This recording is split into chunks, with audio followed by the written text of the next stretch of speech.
FGD. Ku kumpulin masyarakat, tanya apa masalahnya. Ku coba lihat observasi masyarakat nelayan di sepanjang Lombok, Senggigi. Bilang, kurang update mereka ini. Teknologi masih di bawah. Oke. Ku coba combine. Karena mereka kan rata-rata dari Mandar, dari Bugis. Ku carikan program. Lu cariin program? Iya, dari pemerintah, Dinas Kelautan. Jadi ku telepon senior-seniorku yang di Unhas, Bang, ada enggak bantuan buat masyarakat nelayan ini untuk alat tangkap? Kasihan mereka jaringnya sudah bolong-bolong apa semua. Ku bikin FGD, Bang. Lu bikin? FGD? Ku kumpulin masyarakat, tanya apa masalahnya, saya wawancara satu-satu, ku bikin tulisan draft kan. Ku kirim ke seniorku. Tidak lama datang bantuan perahu sama alat tangkap. Wow. Di sana. Dibantu.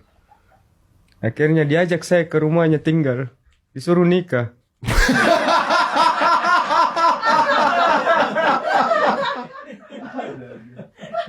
Panjang perjalanannya.